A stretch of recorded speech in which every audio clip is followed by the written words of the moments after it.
മിസ്സേ mic on അല്ലല്ലോ.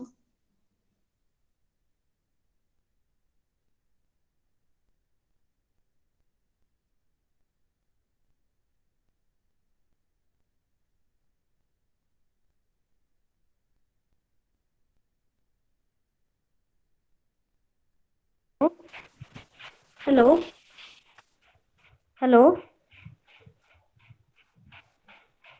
Hello ഇപ്പോഴോ? അഭിലാഷ്, അമൃത,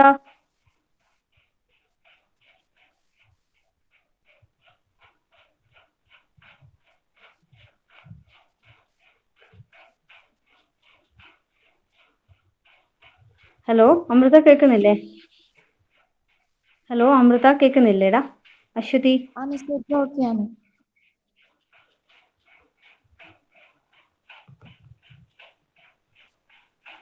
ഓക്കെ. അപ്പോൾ ലാസ്റ്റ് ക്ലാസ്സിൽ ഡിസ്കസ് ചെയ്തത് സെൻട്രോയിഡിന്റെ കേസാണ്, കെ മീൻസിന്റെ കേസ് ആയിരുന്നു. So in the case of k means, what you will do is like you will just select a k value. After that you will divide the set of data into that many partitions and will assign each data points to closest to that centroid. After that what you will do is like you will search for a value, reassign each data points to the new closest to centroid. Then we'll do the reassigning again, right? Then compute and place a new centroid of each cluster. This is what is happening in the case of k-means algorithm. Clear? Okay, le?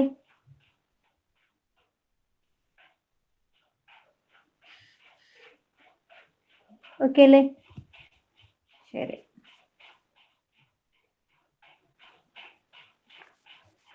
ഇനി ഞാൻ അടുത്ത് discuss ചെയ്യാൻ പോകുന്നത് K means ക്ലസ്റ്ററിങ്ങിന് problem നമുക്ക് ചെയ്യാം. Next K methods. അടുത്ത algorithm എന്താ? K means കഴിഞ്ഞാൽ പിന്നെ രണ്ട് പാർട്ടീഷനിങ്ങിൽ രണ്ട് മെത്തേഡ്സ് അല്ലേ ഉള്ളത്, കെ മീൻസും കെ മെത്തേഡ്സും. In k-method clustering എന്താ ചെയ്യുന്നത്? K-method clustering, each cluster is represented by one of the objects located near the center of the cluster. So first thing is, in k-method clustering, each cluster is represented by one of the objects near the center of the cluster. നേരത്തെ case എന്തായിരുന്നു നമ്മൾ ചെയ്തുകൊണ്ടിരുന്നത്? We will check the cluster which is nearer, right? We will find the mean value, and as per that mean value we will represent that cluster, right? ആ mean value വെച്ചിട്ടാണ് നമ്മൾ ക്ലസ്റ്ററിനെ represent ചെയ്തുകൊണ്ടിരുന്നത്. പക്ഷെ ഇവിടെ ഒബ്ജക്റ്റിന്റെ സെന്റർ, അതായത് cluster സെന്ററിലുള്ള ഒബ്ജക്ട്സിനെയാണ് നമ്മൾ എന്ത് ചെയ്യുക, ക്ലസ്റ്ററിനെ റെപ്രസെന്റ് ചെയ്യാൻ വേണ്ടിയിട്ട് യൂസ് ചെയ്യുന്നത്.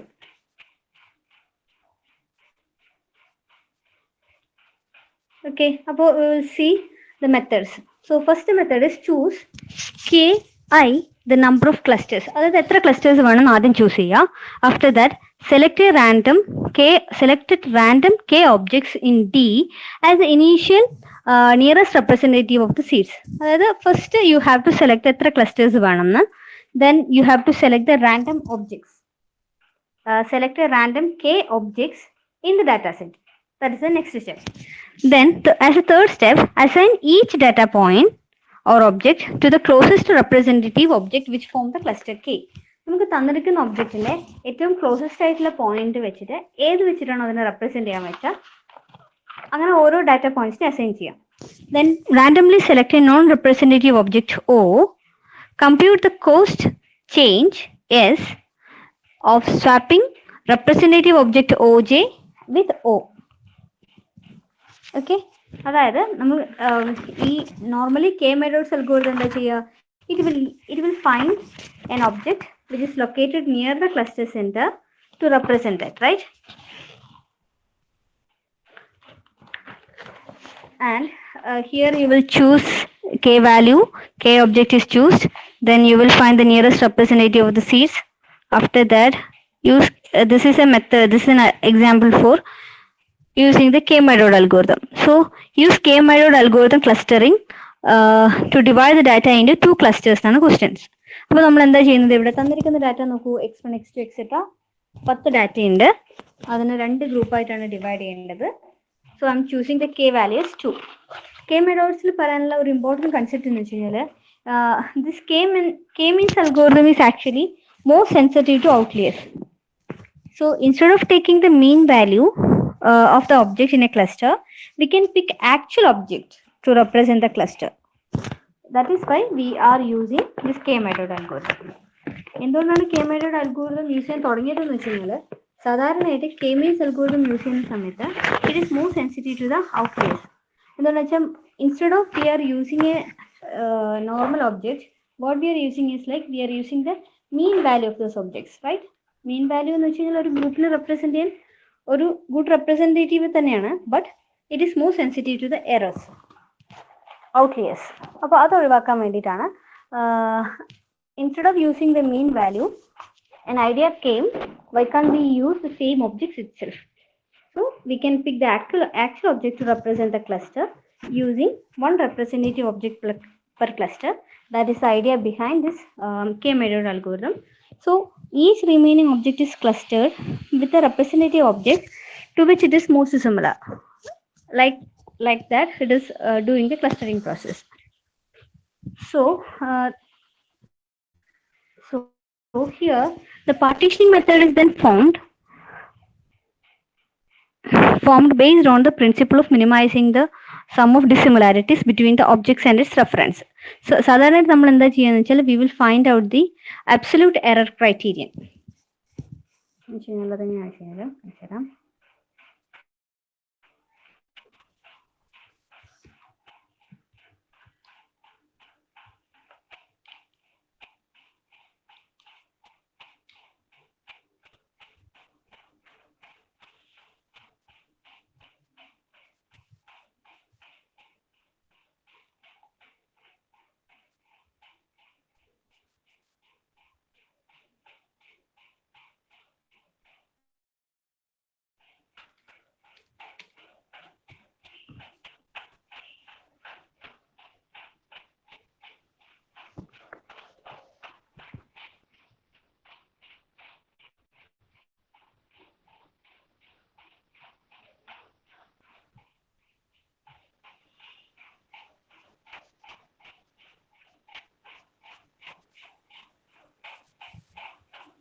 അപ്പോൾ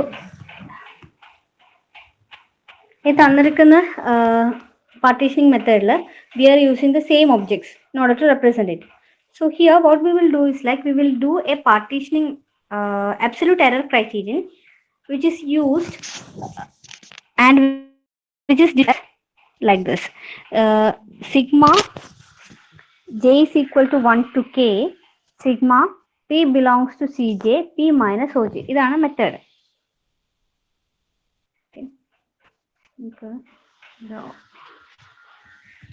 ഓപ്പൺ ബോർഡിൽ തന്നെ എഴുതട്ടെ, ഒരു സെക്കൻഡ്.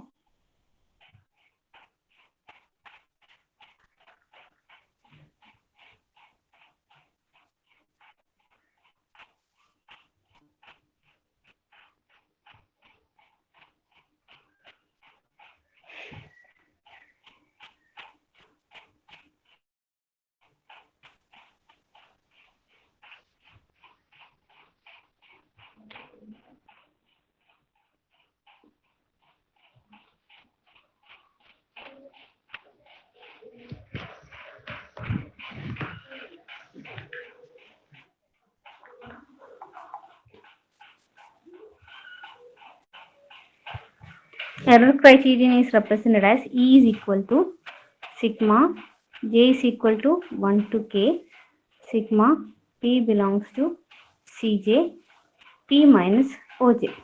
ഇങ്ങനൊരു absolute error calculate ചെയ്യുക. Here E is the sum of absolute error and p is the point in space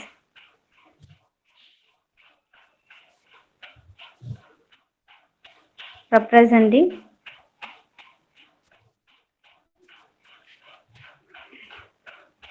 a given object cluster cj. ഈ OJ എന്ന് റെപ്രസെന്റ് ചെയ്യുന്നത് റെപ്രസെന്റേറ്റീവ് ഓഫ് ഒബ്ജെക്ട് CJ. അതായത് ആ ക്ലസ്റ്ററിലെ ഒരു ഒബ്ജക്റ്റീവിനെയാണ് നമ്മൾ OJ എന്ന് വെച്ച് representative of CJ. Okay, then this algorithm will iterate until each representative object is actually the medoid or this most centrally located object of its cluster. നമ്മൾ ഓരോ എത്ര തവണ ഇത് iterate ചെയ്യണമെന്ന് വെച്ച് കഴിഞ്ഞാൽ until we feel each of this representative object will become the medoid.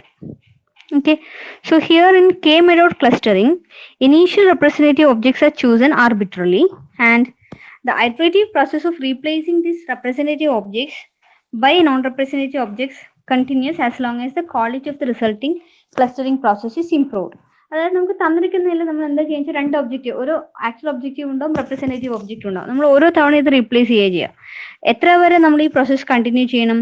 Until we feel the clustering quality is good. So normally it is to determine whether a non-representative objects, like if we are selecting an object at random or random, is a good replacement for a current representative object. We will consider these cases. Okay.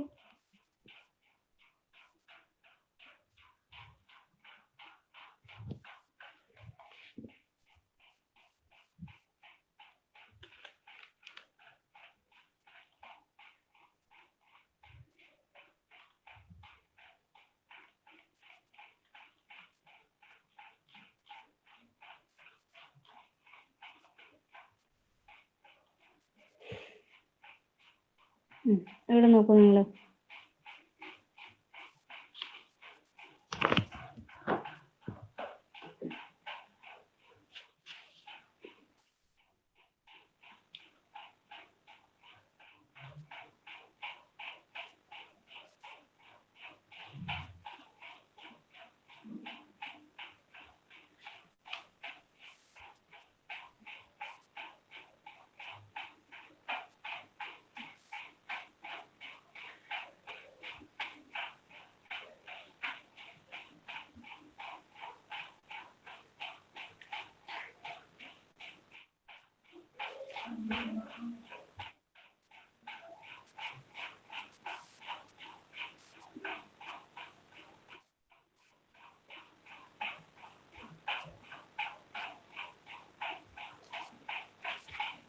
So here in k-medoid's clustering algorithm, while taking each of this representative objects, it will be a nice idea to replace normal cases of this normal representation. Okay, so if slide na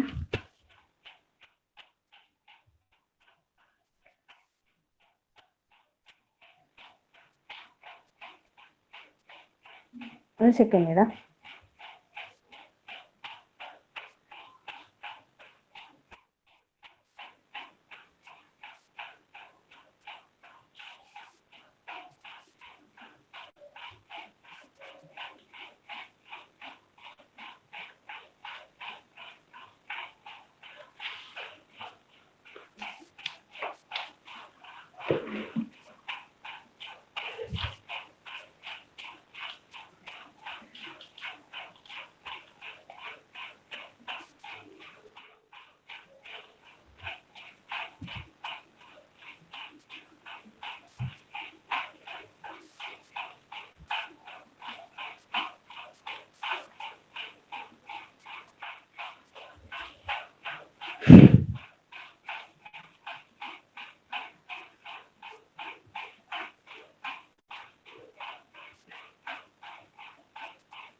okay, slide ആണല്ലേ, slide ആണല്ലേ.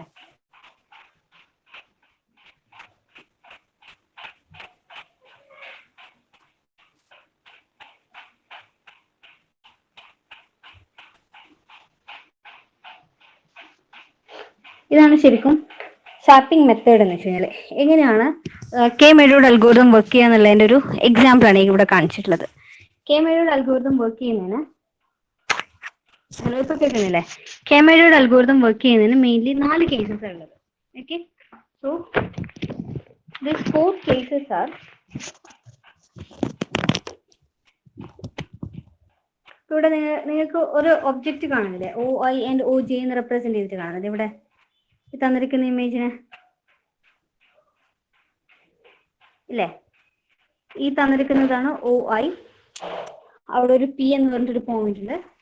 അപ്പോൾ P എന്ന് പറയുന്ന ഒരു particular പോയിന്റിനെ P currently belonging to representative object O J. ഞാനിപ്പോൾ currently mark ചെയ്യാണ്. P എന്ന് പറയുന്നത് ഇതാണ് പി എന്ന് പറഞ്ഞ ഒബ്ജക്റ്റ്. ഇത് currently belonging to the representative object O J. If O J is replaced by O random. ഈ ഒ റാൻഡം എന്ന് വെച്ചാൽ ഏതാ? ഇവിടെ ഞാൻ മാർക്ക് ചെയ്ത് ഈ പ്ലസ് തന്നെയാണ് ഒ റാൻഡം എന്ന് പറയുന്നത് as a representative object. And P is closest to one of the other representative object O I. ഇവിടെ പി എന്ന് പറഞ്ഞ പോയിന്റ് അതിന്റെ അടുത്തൊരു ക്ലോസസ്റ്റ് പോയിന്റ് ഏതാ? ഒ ഐ എന്ന് പറയുന്ന point. Okay, then what we are doing is like P is reassigning to OI. Okay, after that then P is currently next criteria എന്ന് വെച്ചാൽ അതാണ് ആദ്യത്തെ ഒരു കേസ്. രണ്ടാമത്തെ ഒരു കേസ് എന്ന് വെച്ചാൽ P is currently belonging to OJ. അത് നമ്മൾ നേരത്തെ പറഞ്ഞ തന്നെ ഈ OJ എന്ന് പറഞ്ഞാണ് P ബിലോങ് ചെയ്യുന്നത് ഈ പെർട്ടിക്കുലർ ക്ലസ്റ്ററിലാണുള്ളത്. If OJ is replaced by O random as a representative object, P is closest to O random. ഇവിടെ P O റാൻഡത്തിന് അടുത്താണുള്ളത്. അതുകൊണ്ട് what we are doing is like we are assigning that P to that random class. That's the third one. ഇനി third case നോക്കിയട്ടെ. P എന്ന് പറഞ്ഞ object currently belonging to the representative object OI.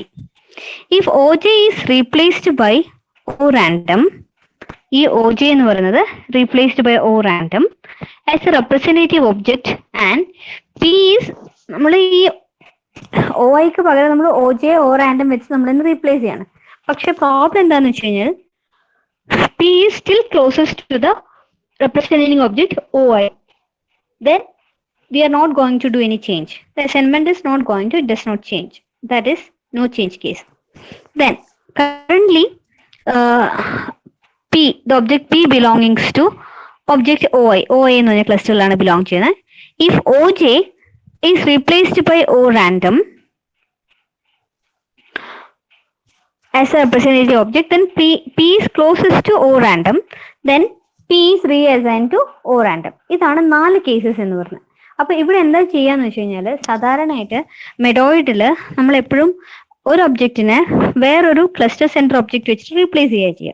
ഇവിടെ നിങ്ങൾ കാണുന്നുണ്ടല്ലോ ഏതൊക്കെയാ? O I എന്ന് പറഞ്ഞിട്ട് actual ഉണ്ട്, ഒ ജെ ഉണ്ട്, റാൻഡം ആയിട്ട് സെലക്ട് ചെയ്യുന്ന ഒ റാൻഡം എന്ന് പറഞ്ഞിട്ടുള്ള വേറൊരു ക്ലസ്റ്ററും കൂടി ഉണ്ട്. അപ്പോൾ നമുക്ക് എന്താ ചെയ്യേണ്ടതെന്ന് വെച്ചാൽ നോർമലി കെ മെഡോയിഡ് ക്ലസ്റ്ററിംഗിൽ എന്താ ചെയ്യുക വെച്ചാൽ initial representative objects R chosen arbitrarily. Then the iterative process of replacing representative objects by a non-representative object continue as long as our quality is meeting as per our requirement. So in order to determine whether a non-representative object or random, നമ്മളിവിടെ use ചെയ്യുന്ന non-representative object ആണ് ഈ o random ഞാൻ പറഞ്ഞു കാണിച്ചിട്ടുള്ളത്, is a good replacement for a current object OJ. നമുക്ക് random ആയിട്ട് നമ്മളിപ്പോൾ പറയാണ് ഈ ഒരു 3 കേസസ് ഞാൻ കാണിച്ചുതരാം. ഇതാണ് ഒരു പെർട്ടിക്കുലർ പോയിന്റ് പി എന്ന് വിചാരിച്ചു.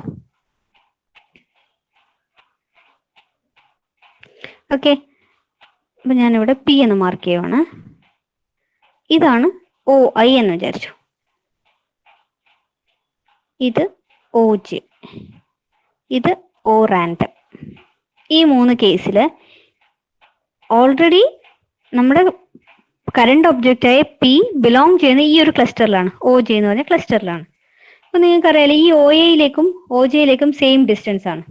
അപ്പൊ എനിക്ക് ഒന്നുകിൽ വേണമെങ്കിൽ പീനെ ഒ ജെയിലേക്ക് ക്ലസ്റ്റർ ചെയ്യാം, അല്ലെങ്കിൽ ഈ പീനെ വേണമെങ്കിൽ ഒ ഐയിലേക്കും ക്ലസ്റ്റർ ചെയ്യാം.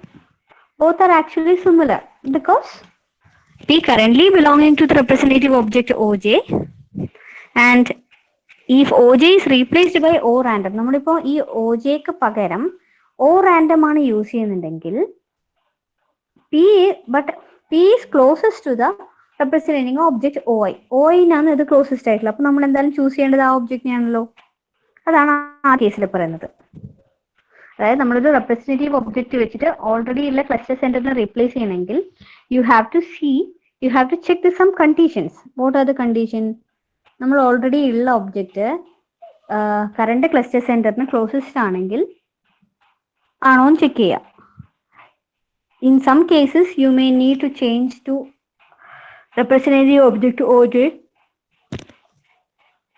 or you have to select the random value, or you have to reassign it to O random. ഇങ്ങനെ 4 cases ആണ് ഇതിൽ വരിക. In order while evaluating the cost of sampling methods. അപ്പോൾ ഫസ്റ്റ് മെത്തേഡ് എന്ന് വെച്ചാൽ ഇതാണ് ഫസ്റ്റ് മെത്തേഡ്. ഫസ്റ്റ് കേസ് ഏതാ? First case ഈ ഡയഗ്രത്തിൽ കാണുന്ന ഈ ഡയഗ്രത്തിൽ ഈ ഫസ്റ്റ് reassigning to OJ അല്ല reassigning to OI. അവിടെ എന്താ ചെയ്യുന്നത്? P currently belonging to OJ ഇവിടെയാണ് ഉള്ളത്. പക്ഷെ ഈ P എന്ന് OI-ലേക്കുള്ള ഡിസ്റ്റൻസും സിമിലർ ആണ്. So what I am doing is like in the new cluster center, I am reassigning that object P to OI. I am not considering. So here OJ is replaced by O random as a representative object. P is closest to one of the representative object OI. Then P is reassigned to OI. Any second case law, P currently belonging to OJ.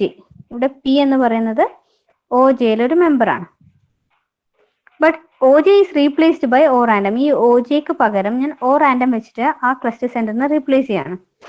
Okay, then P is closest to O random. അപ്പോൾ ഇവിടെ നോക്കുന്ന സമയത്ത് OI O random വരുന്ന സമയത്ത് O random ആണ് എടുത്തത്. അപ്പൊ ഞാൻ ഏതിലേക്ക് റീഅസൈൻ ചെയ്യുന്നു? I'm reassigning P to O random. That is second case. ഇനി തേർഡ് കേസ് എന്താ? P currently belonging to OI.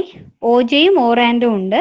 പക്ഷെ ഏറ്റവും ക്ലോസസ്റ്റ് OI ആയതുകൊണ്ട് I'm not going to change the cluster centre. That is the third case. ഇനി fourth കേസോ?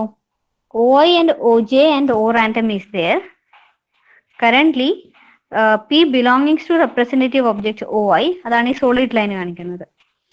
But if OJ is replaced by O random as a representative object, P is closest to O random. ഇവിടെ ഇത് O randomത്തിനാണ് closest. അപ്പൊ ഞാൻ എന്ത് ചെയ്യുന്നു? P is reassigning to O random. ഇത് clear ആയോ? ഈ 4 കേസസ് ക്ലിയർ ആയോ? ഇത് ഓരോ ഒബ്ജക്റ്റിനെയും അടുത്ത ക്ലസ്റ്റർ സെന്ററിലേക്ക് നമുക്ക് സ്വാപ്പ് ചെയ്യുന്ന സമയത്ത് വേണ്ട കോസ്റ്റിനെ ഇവാലുവേറ്റ് ചെയ്യാൻ വേണ്ടി യൂസ് ചെയ്യുന്ന മെത്തേഡാണ് ഈ 4 കേസസ്. പിന്നൊരു പോയിന്റ് പറയാനുള്ളത്, പാർട്ടീഷനിങ് അറൌണ്ട് മെഡോയിഡ്, PAM എന്ന് പറയും. Partitioning around medoid was one of the first K-medoid algorithm introduced, and it attempts to determine the K partitions for n object. ഇവിടെ നമ്മൾ എന്താ ചെയ്യുന്നത് വെച്ച് കഴിഞ്ഞാൽ തന്നിരിക്കുന്നതിൽ K partitions കണ്ടുപിടിക്കുകയും ചെയ്യാം. Okay, for the given n objects. അപ്പൊ ഈ K-medoid ഒരു അൽഗോരിതം ഉണ്ട്.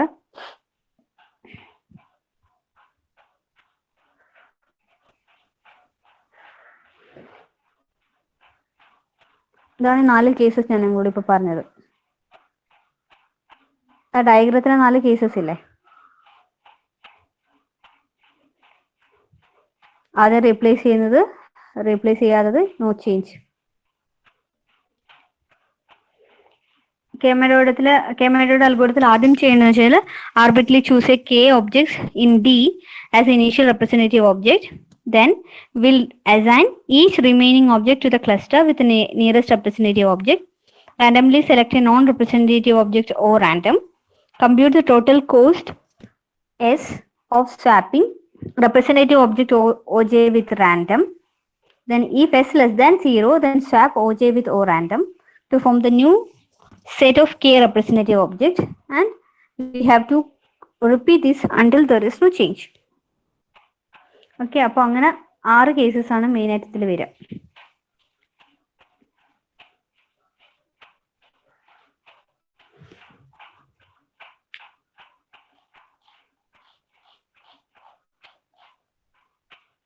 ഇതാണ് ഈ അൽഗോരിതം എന്ന് പറയുന്നത്. നോക്കൂ, choose K number of the number of clusters. എത്ര ആർബിട്രറി നമുക്ക് എത്ര ക്ലസ്റ്റേഴ്സ് വേണമെന്ന് ചൂസ് ചെയ്യുക. അതിനുശേഷം select random K value. from the data set C. Then assign each data point, assign each remaining object or each object to the closest representative object. അല്ലെങ്കിൽ assign remaining object to the cluster with the nearest representative object. Then randomly select a non-representative object or random. After that, compute the total cost. ഏതിന് representative ഒബ്ജക്റ്റും റാൻഡവും തമ്മിൽ replace ചെയ്യാൻ വേണ്ട cost calculate ചെയ്യുക. Then if you found S less than 0, S less than 0 ആണെങ്കിൽ swap O വിത്ത് O random. ഇവിടെ O dash എന്ന് കാണിക്കുന്നത് നമ്മുടെ ഒ റാൻഡം ആണ്. റാൻഡം ആയിട്ട് നമ്മൾ ചൂസ് ചെയ്തതിന് കാണിക്കാനാണ് O dash. To form the new set of K representative object, continue this step 3 to 6 until there is no change. Otherwise, you have to stop this. Clear ആയി പറഞ്ഞ concept? K method algorithm എന്ന് വെച്ച് കഴിഞ്ഞാൽ K മീൻസിന്റെ partitioning മെത്തേഡിലെ another type of method ആണ്. ഇതിൽ K method algorithm is used for partitioning based on a medoid. Okay, so how the medoid algorithm will work? It is replacing the object with near the cluster center. So each cluster is represented by an object which is near to the cluster center. So here consider if it contain D, if D is a data set, then while employing this k measured algorithm, you have to find arbitrarily choose k objects in D as the initial representative objects, and after that assign each object to the cluster which is nearest to the representative object.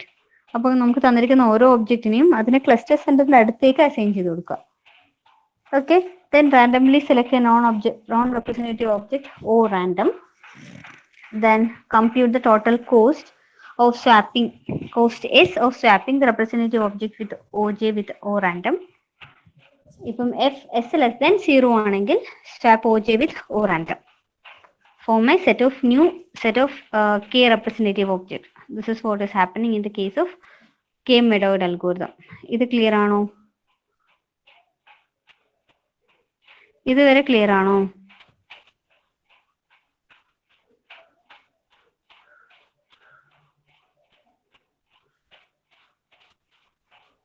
Okay, അത്രയാണ് K മീൻസിലും K മെഡോയിഡ്സിലും പറയാനുള്ളത്. ഈ 4 case ഓർത്ത് വെക്കുക. K medoid അൽഗോരിതത്തിൽ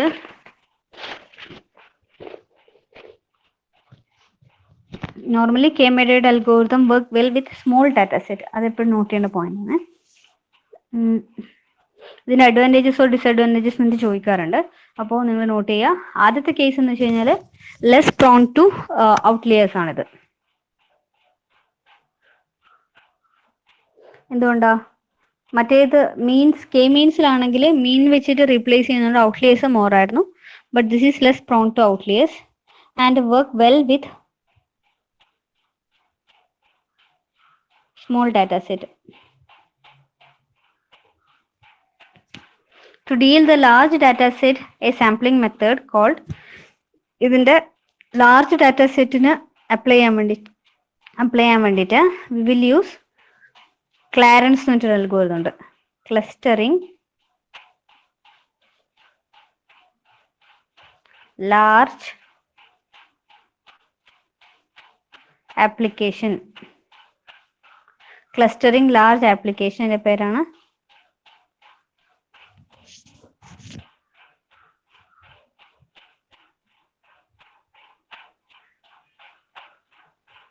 clustering large applications ആണ് CLARANS എന്നാണ്. So clustering large application based upon the randomized search. ഇവിടെ നമ്മൾ യൂസ് ചെയ്യുന്ന റാൻഡമൈസ്ഡ് സെർച്ച് മെത്തേഡാണ്. Randomized search which combine sampling technique with PAM. PAM എന്ന് വെച്ചാൽ എന്താ? പാർട്ടീഷനിങ് അറൌണ്ട് മെഡോയിഡ് എന്ന് പറയുന്നതാണ് PAM എന്ന് പറയുന്നത്. ഓക്കെ, അത്രയാണ് കെ മെഡോയിഡ് അൽഗോരിതത്തിൽ പറയാനുള്ള കൺസെപ്റ്റ് എന്ന് പറയുന്നത്. K medoid algorithm is actually less prone to the outlier and it works well with small data set. In order to apply for the large data set, A sampling method is used. We will call the sampling method as Clarence, clustering large applications. So here in Clarence, it is using a randomized search and which combines sampling with partitioning around method, that is PAM. പിന്നെ ആ 4 cases, അതായത് ആദ്യത്തെ കേസിൽ P ഉണ്ട്, ഇത് O ജിയിലാണ് belong ചെയ്യുന്നത്, O ഐയും same distance ആണ്, ഇവിടെ ഒരു ഒ റാൻഡം ഉണ്ട്, പക്ഷെ ഞാൻ ഇത് ഒ ഐയിലേക്ക് മാപ്പ് ചെയ്യുന്നു. രണ്ടാമത്തെ കേസിൽ ഇവിടെ ഒരു ഒ ജെ ഉണ്ട്, ഇവിടെ ഒരു പി ഉണ്ട്, ഇതിനടുത്ത് ഒ റാൻഡം ഉണ്ട്, reassigning to O random. മൂന്നാമത്തെ കേസ് പി ഉണ്ട്, ഒ ഐയിൽ ബിലോങ് ചെയ്യുന്നു, ഒ ജെ ഒ റാൻഡം ദൂരെയാണ്, അപ്പൊ ഇതിൽ തന്നെ നോ ചേഞ്ച്. രണ്ടാമത്തത് reassigning to O random. അങ്ങനെ ഓക്കെ അല്ലേ?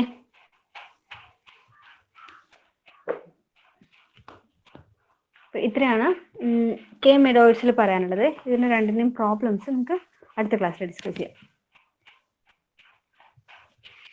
ഓക്കെ, അറ്റൻഡൻസ് പറഞ്ഞ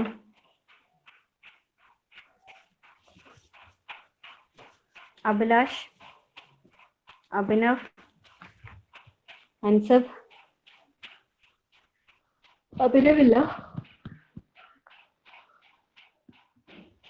അനുശ്രീ, അർജുൻ, അശ്വിൻ, അതുൽ ദിനേശ്, അതുൽ സത്യപാൽ, ഫെബിന, ഫെബിന, ഫജർ, ജാസിം, മിഥിലാജ്, മൃദുല, മുഹമ്മദ് ജാസിൽ, റമീസ്, ശരത്, സർഗ,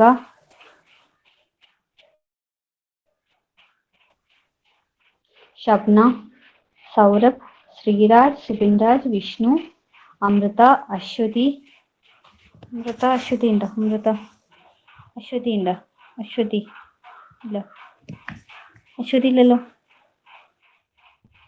അശ്വതി, തിഥിന, ഹരിത. ശരി.